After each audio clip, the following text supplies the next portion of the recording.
Pet Milk Show, usually heard at this time, has moved to a new time period on Sunday nights. Be sure to hear Larry Douglas and Kay Arman on the new Pet Milk Show tomorrow night on NBC. And now, here's another in NBC's great parade of new shows.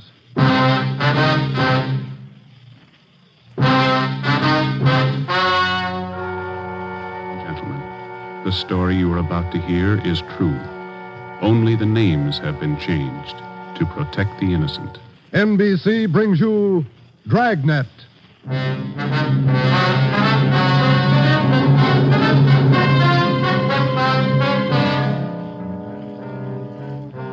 You're a detective sergeant.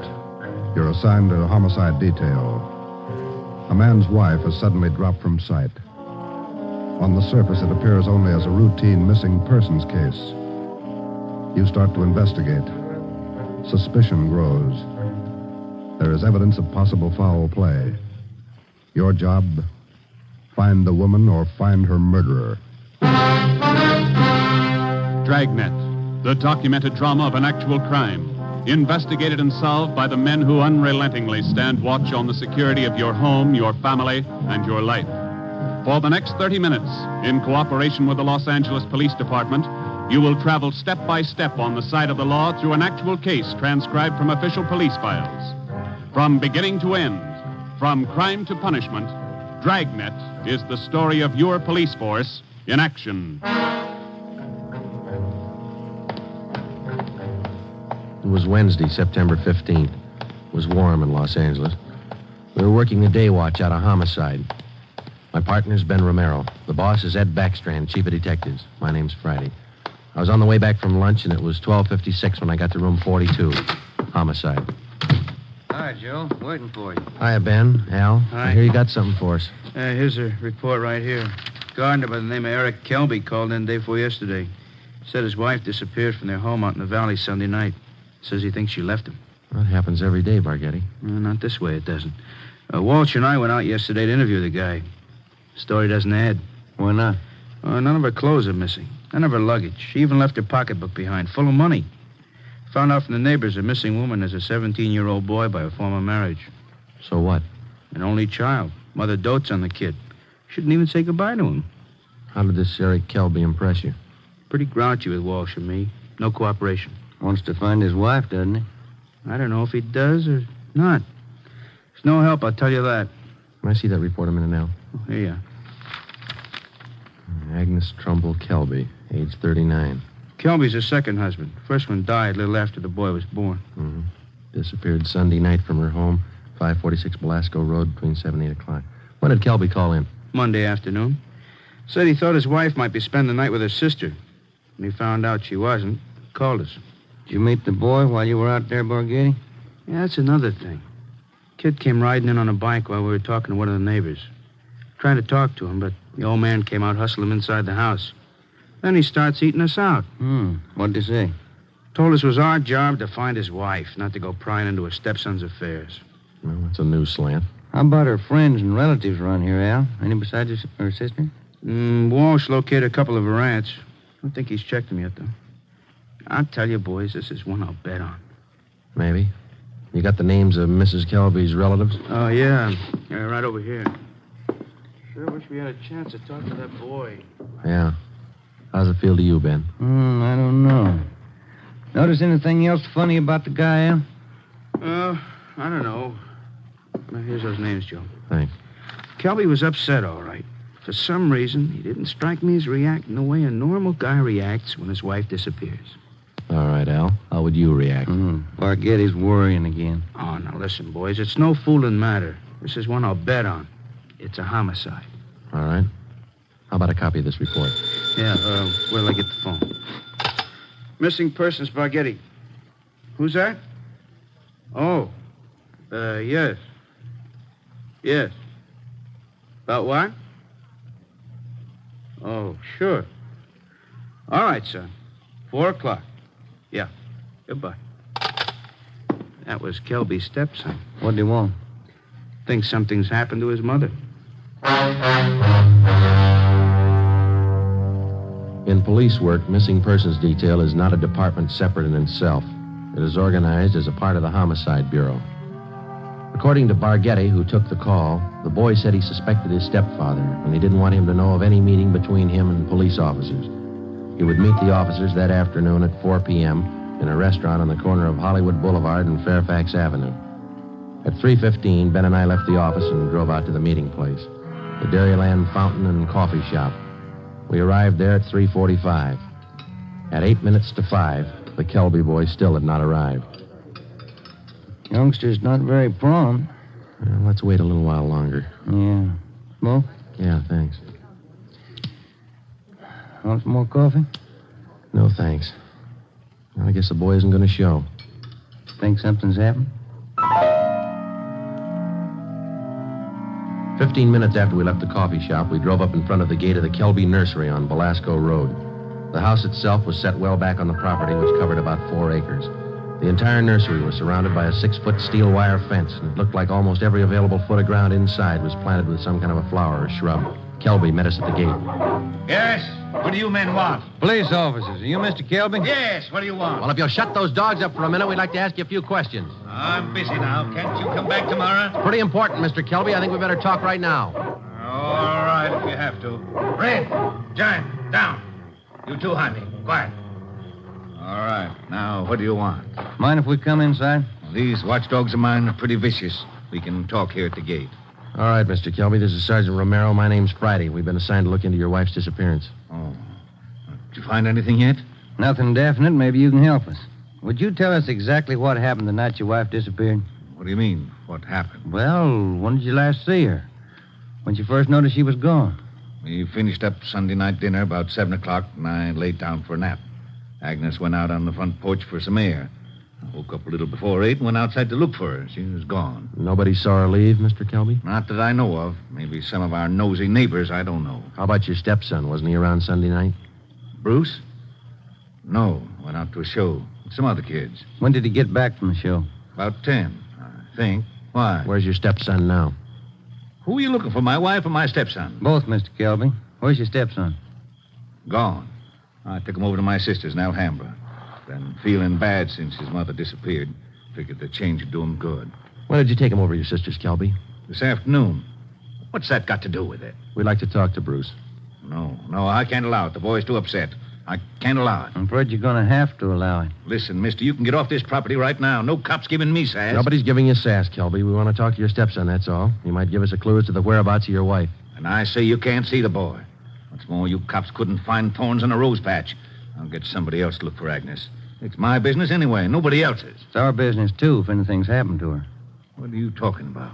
You better get your coat, Mr. Kelby. We're taking you in for questioning. You come through that gate, and I'm going to let these dogs go accidentally. I'd hate to shoot the dogs. Now go on in the house and get your coat. Eric Kelby turned and made his way up the path and into the house. 5 minutes later, he came out. Without a word to either of us, he came down the path, closed the gate behind him, and got into our car.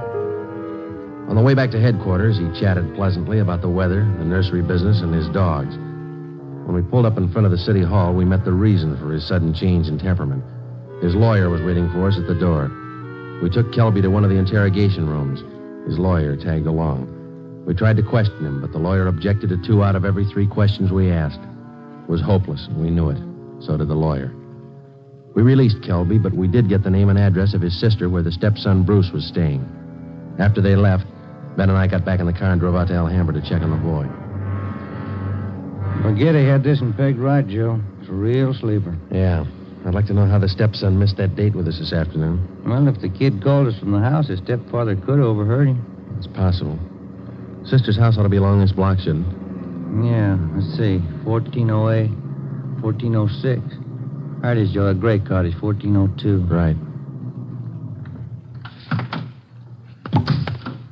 Well, it's a nice-looking little place, isn't it? Well kept. Yeah, it's a nice neighborhood. Wonder how the lot prices run out here.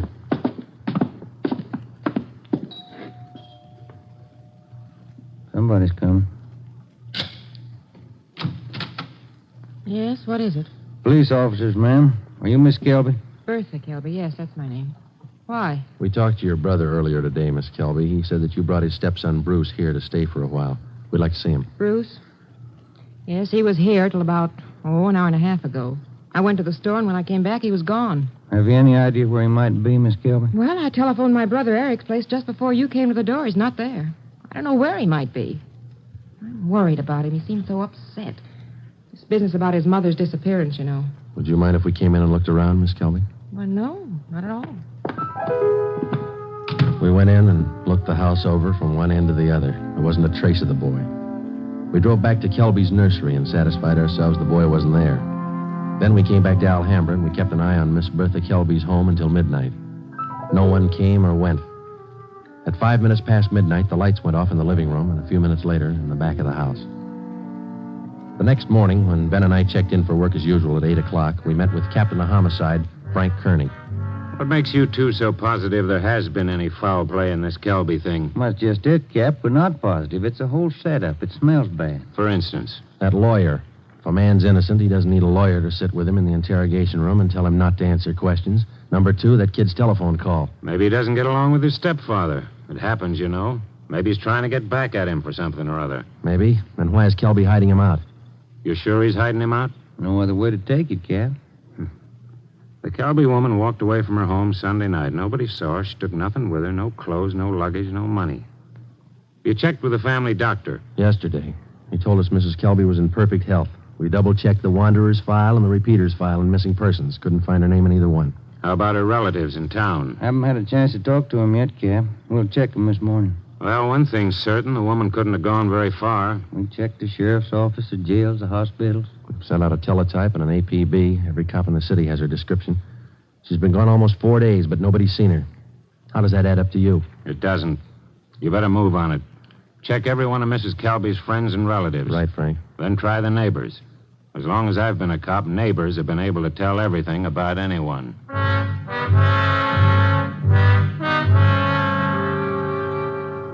All that day, Ben and I made the rounds. First stop was the Western National Bank, where Mrs. Kelby maintained her account. Her savings statement showed a total balance of $31,564.17. Her separate checking account had a balance of $842.71. At the Farmers Mutual, we found the record of an insurance policy issued to Agnes Trumbull Kelby. It was a 20-pay life policy covering the insured in the amount of $30,000. The beneficiary was listed as the insured son, Bruce Trumbull Kelby, if living upon the receipt of such due proof. If not, the insured's husband, Eric J. Kelby. By the time we finished checking her financial status, the odds were piling up fast. From only casual reports, we knew that Eric Kelby was a frugal man. If he was greedy as well, if he wanted or needed money badly enough to kill, then he had all the motives necessary to murder his wife. Maybe his stepson, too. Ben and I started to make the rounds of Mrs. Kelby's friends and relatives. Our first stop was at the apartment of Agnes Kelby's sister, a talkative maiden lady in her early 60s. Agnes just isn't that kind. Oh, I'm worried sick about this. I really am. And Bruce, the poor lad, he must be heartsick. And Eric, what does Eric say about all this? He says he thinks his wife left him. Left him? Why, that's ridiculous. How strange. Can you think of any good reason why your sister would leave Mr. Kelby? Why, no. They had tiffs, of course, small ones. But, of course, there was that argument about Bruce. The two of them always seem to be arguing about Bruce. How do you mean, ma'am? Oh, well, raising the boy and all, you know. The last time I talked to them, they were tiffing about whether or not Bruce should be paid for working in the nursery for Eric. And the strangest thing, Eric seemed to be so upset about it all. Imagine. All on account of paying the boy a few dollars for good, honest work in that silly nursery. Well, you know, I'm the outspoken kind, and I just told Eric. Eric, I said, don't be an old meanie. Pay the boy. That was the extent of the information which Mrs. Kelby's sister had to offer. Next, we called on an aunt, Mrs. James D. Trumbull, 83 years old. She could hardly understand our questions, let alone answer them. She hadn't seen her niece, Agnes, in a year. After that, we paid a visit to one of Mrs. Kelby's friends, a Mrs. Lillian Humboldt. Well, I'm sorry, Sergeant, but I can't think of any good reason why she would leave him. Unless that silly business about Bruce got out of hand. You know, maybe Eric is just a little jealous of the boy. Next, we called on Daisy McLeod, who worked as a day maid for Mrs. Kelby. Officer, what Mr. and Mrs. Kelby thought, what they said, what they did, it's none of my business. I come in the morning, I do my work, I do it well. I'm not the nosy type, and I don't pry. I take half an hour for lunch, and when I'm through, I take my pay, and I don't expect tips, and I take the bus home. I'm not the peeking through the keyhole kind, sneaking around corners listening. But what I couldn't tell you about that man. Exactly what do you mean, Miss McLeod? Oh, he's a hard man, you know. They're always arguing about the boy. Bruce this, Bruce that. He's a nice boy, I think. He's never done anything to me. Oh, but the arguments. Him and her all the time. Should the boy be paid for working? Shouldn't he? Why? Why not all the time? It's just... When Ben and I finished with a list of Mrs. Kelby's friends, relatives, and employees, we started out on the neighbors. None of them saw Mrs. Kelby after 6 p.m. the night she disappeared. 2 of the neighbors said they saw the porch light burning after 7 p.m., but both said the porch was empty. Mrs. Kelby was not sitting in her chair at the usual time after dinner. According to them, that was one of her habits. It was 10 minutes to 6 by the time Ben and I got back to the office. The light was still burning in Captain Kearney's office. Full day, Joe. A lot of mileage. Yeah. I wonder what the captain's hanging around for. Let's find out. Get anything? Pretty good luck, Cap. Good. I've got some more for you. Just walked in 5 minutes ago. What do you mean, Frank? Who walked in? Bruce Kelby. He's waiting in the next room.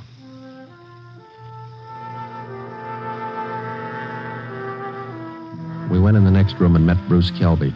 He was small for a 17-year-old, dark-haired, and a little on the sickly side. He told us that he couldn't keep the date he made with us on the phone because his stepfather apparently did overhear the conversation and drove him directly to his sister's home in Alhambra. We asked him why he was so sure that his stepfather was responsible for his mother's sudden disappearance. For one thing, all 3 of us usually go to the early show on Sunday night. Eric, Mom, and me. But last Sunday, Eric said he wasn't feeling good and he wanted Mom to stay home and take care of him. Then he told me to go on ahead to the show, so I did. What time did you get home, son? About 9:30, 9:45. What was your stepfather doing when you got home? Sitting in the living room reading the paper. Did you notice anything unusual about the way he acted? He was nervous and jumpy, more than usual, I think. Anything else? Yes, sir. When I came in through the front yard, I noticed the dogs had mud all over their paws. They'd been out somewhere in the nursery plots. And they won't go out in the plots unless Eric's with them. He doesn't want them to trample the seedlings. What would your stepfather be doing out in the nursery at night? Does he usually do some work at night? No, sir. None of the plots are even lighted. Only the greenhouses. And the paths in the greenhouses are usually graveled, aren't they? No mud around. It's my job to see that the greenhouse paths are kept graveled. I know they're not muddy. I fixed them the day before, Saturday. What do you think it means, son? I don't know. I don't want to think about it. I just know he's done something. He's done something to her. Did your stepfather give you any reason for keeping you away from the police officers the other day? No, sir. He said people were getting nosy, and he said it might be better for me over at Aunt Bertha's. She's his sister. Do you think your Aunt Bertha might know where your mother is? No, we hardly ever see her. We don't know her well at all. We've heard your mother and your stepfather argued about whether you should be paid for your work in the nursery. When I started to work for him, he promised he'd pay me. I was saving up to buy a 31 Model A. And then after a couple of months, when he didn't pay me, I asked him. He told me I ought to be glad to work for him for nothing. And your mother argued with him over that. Sure, it was her money that bought the nursery anyway. How'd you get away from your aunt's place last night? Well, Bertha had some shopping to do, and she left me alone. She locked the door to my room. Even the screen over the window in my room was nailed down, but I kicked it out and got away. I stayed at a friend's house last night. Thought about where you're going to stay tonight? I don't know. But I'm not going home. And I'm not going back to Bertha's place either. I'll get a room. How'd you like to stay at my house a few days? Sure nice of you, sir.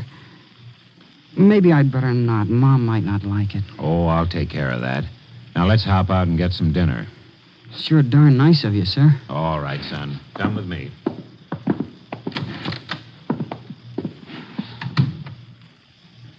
What do you think, Joe? He could be lying. Yeah.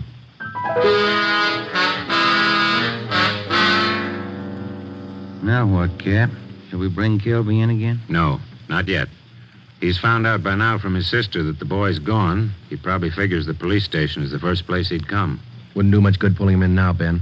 We couldn't even question him. 10 to 1 his lawyer'd be waiting for us when we got back. That's the problem. How do we get to this Kelby without his lawyer finding out? Well, what about the early morning, Cap? Say tomorrow, about 5 or 6 a.m. Think you'd be looking for us then? Yeah, that might do it. If we can just get by that pack of hounds he owns without waking the whole neighborhood, might work. If we could just question him alone, I got an idea it wouldn't take much to make him cop out. All right, give it a try. Get out there in the early morning and bring him in for questioning as quietly as possible. I'll be in at 6 a.m. If you want me before then, call me at home. All right, Frank. Kelby's got a smart lawyer. It's going to be plenty hard to convict him without a body and corroborating evidence. He's got 4 acres out there, Cap. You can hide a lot of bodies in 4 acres. Well, that's what I mean. This case isn't ending. It's just beginning. The next morning, Ben and I met at the office about a few minutes past 4 a.m. We had a cup of coffee and a donut at an all-night restaurant, and then we started for the Kelby place out on Belasco Road. We took 4 pounds of fresh horse meat with us to keep the dogs quiet if they raised a fuss. It was 28 minutes past 4 when Ben pulled the car to a stop a few hundred feet from the gate to the Kelby nursery.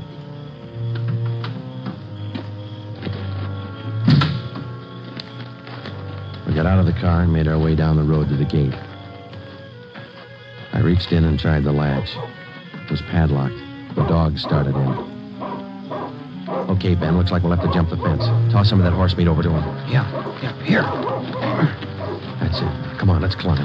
Keep an eye on those hounds. Looks like they could chew your leg off. Yeah. Here comes a third one, Ben. Toss some more meat. Yeah, there you are, boy. Go get it, boy. Here. Look, Ben, lights going on in the house. Come on, let's make it fast. Who is it? Who's there? I'll set the dogs on you. Police officers, Mr. Kelby. What?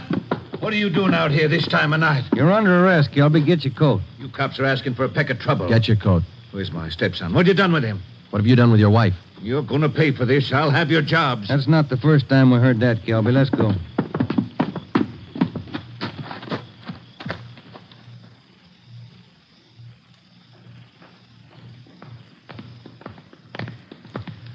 Lights burning in the captain's office. Yeah. All right, Kelby, in here. I'll pay for this, mark my word. Ben, take him in the office here and stay with him. I'll see if Frank's in yet. Right, Joe. Come on, Kelby, inside.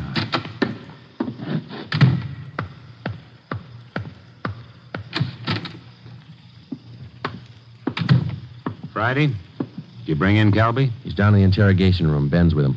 Somebody saw you. Don't think so. They must have. Kelby's lawyer's sitting in the next room.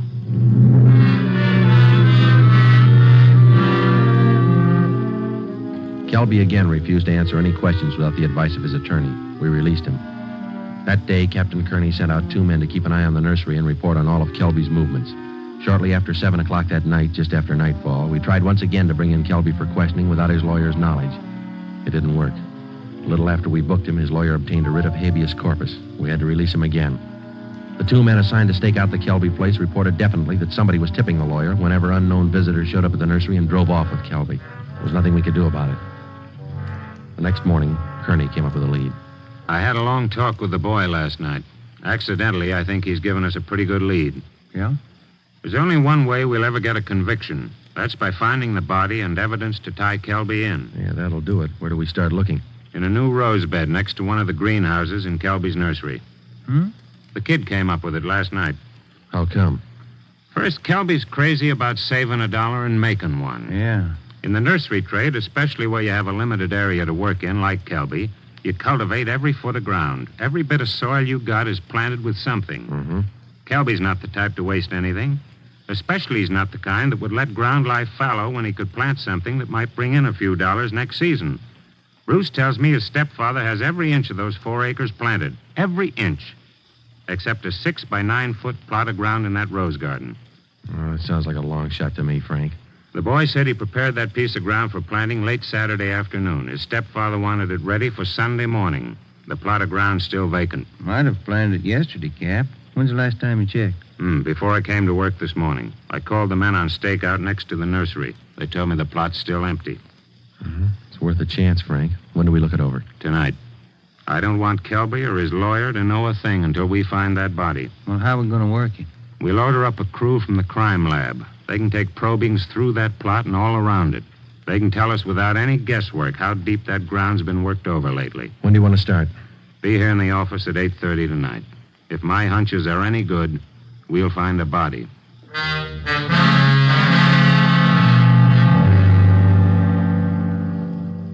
It was 10 minutes past 9 that night when we got to the Kelby place. Lieutenant Lee Jones and his assistants, Kearney, Ben, and 2 other men from homicide. The men on stakeout told us that Kelby had left about 20 minutes before in a dark blue coupe.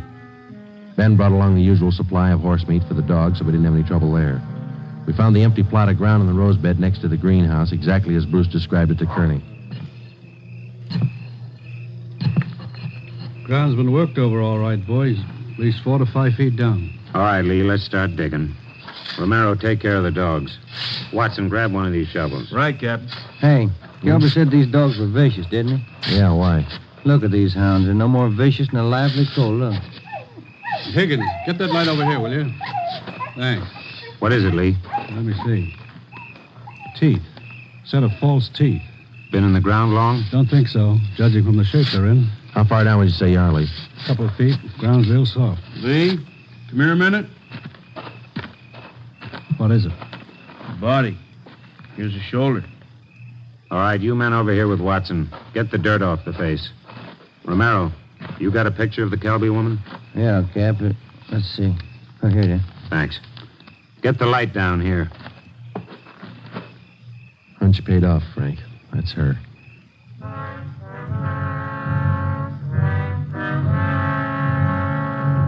Ben and I went back to the car and notified communications to broadcast a want for murder on Eric Kelby.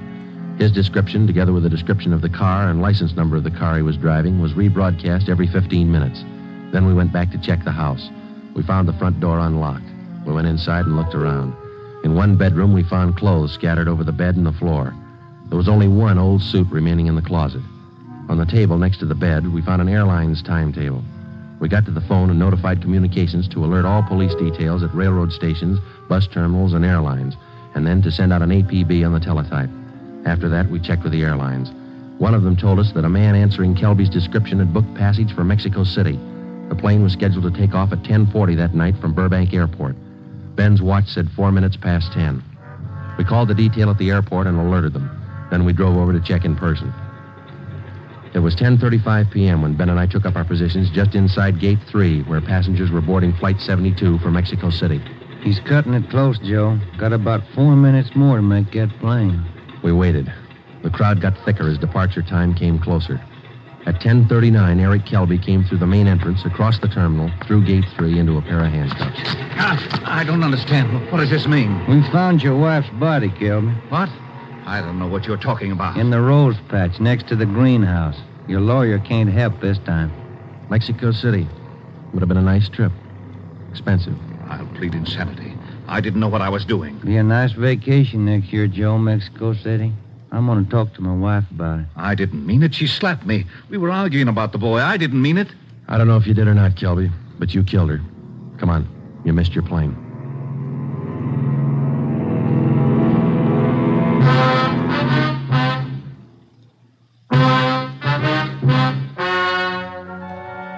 The story you have just heard is true. Only the names were changed to protect the innocent. Eric Kelby was tried and convicted of murder in the first degree. He is now awaiting execution in the lethal gas chamber at the state penitentiary.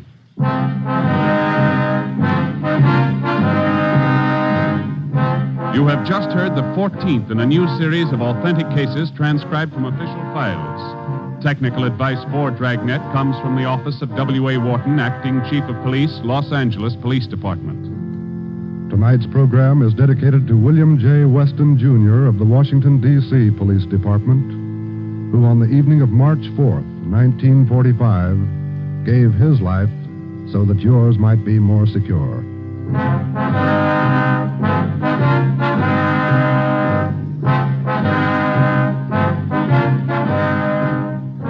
Dragnet came to you from Los Angeles. If you enjoyed tonight's production of Dragnet, you'll want to listen to Richard Diamond, private detective, as played by the screen's romantic tough guy, Dick Powell. The Pet Milk Show, usually heard at this time, has moved to a new time period on Sunday nights. Be sure to hear Larry Douglas and Kay Arman on the new Pet Milk Show tomorrow night on NBC. This is NBC, the national broadcasting company.